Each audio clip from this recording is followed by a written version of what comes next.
আমরা বৈষম্যমূলক কোন রাষ্ট্র চাই না। বিচারালয়ে আপনাদেরকে দাঁড়াতে হবে। আপনারা যেহেতু খুনের সাথে জড়িত ছিলেন, আপনারা যেহেতু গুমের সাথে জড়িত ছিলেন, প্রত্যেকটা গুম আর খুনের বাংলাদেশে জবাবদিহিতা নেওয়া হবে।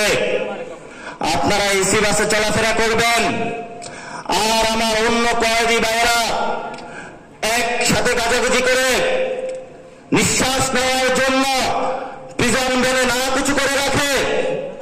আপনাদের কোথার এত দম্ভ?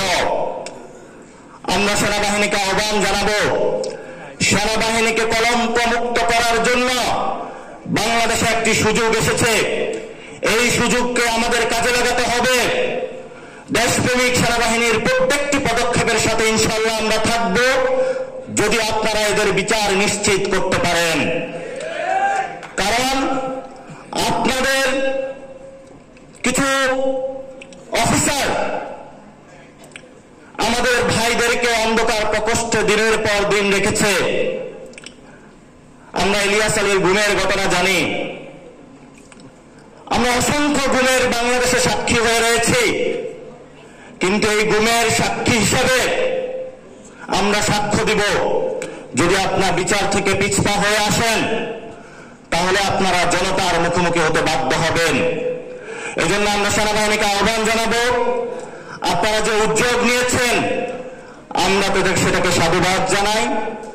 প্রসিকিউটরের যে মামলা হয়েছে সেখানে অন্যান্য যারা কয়েদি রয়েছে তাদের যেভাবে হাজিরা দিতে হয় আপনারা সেভাবে হাজিরা ফেস করতে হবে। এবং আমরা এখনো ডিজিএফআই নামক যে সংস্থাটা রয়েছে এটার মিডিয়া ট্রায়াল থেকে শুরু করে বিভিন্ন ষড়যন্ত্রের শিকার এখনো হচ্ছে। আমরা আওয়াজ তুলেছিলাম বাংলাদেশে ডিজিএফআইকে সংস্কার করতে হবে, কিন্তু আপনাদের থেকে এখনো কোনো উদ্যোগ আমরা দেখি নাই।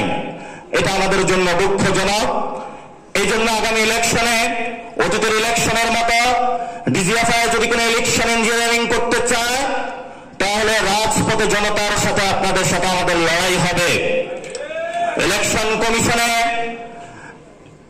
মিলিটারি থেকে একজন পার্সন দেওয়া হয়েছে, জামায়াত ইসলামী থেকে একজন দেওয়া হয়েছে, বিএনপি থেকে একজন দেওয়া হয়েছে, নতুন করে নব্য গ্যাং ঢাকাতে নাকি বের হয়েছে, ছোটন গ্যাং, সেখান থেকেও নাকি একজন হয়েছে। বাংলাদেশে কোন ইলেকশন কমিশনে গ্যাংবাজি চলবে না, বাংলাদেশের ইলেকশনে কোনো দলবাজি চলবে না, বাংলাদেশের ইলেকশন কমিশনে কোনো পরিবারতন্ত্র চলবে না।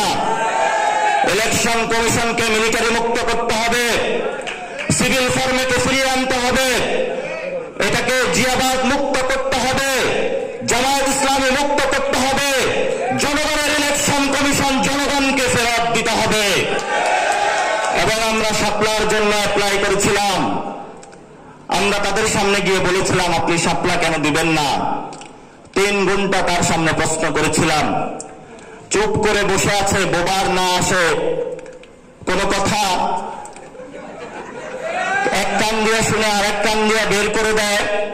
জিজ্ঞাসা করলাম আপনি যে প্রতীকের অ্যানলিস্ট গুলো করেছেন কোন গাইডলাইন বা নীতিমালার ভিত্তিতে করেছেন, কোনো উত্তর নাই।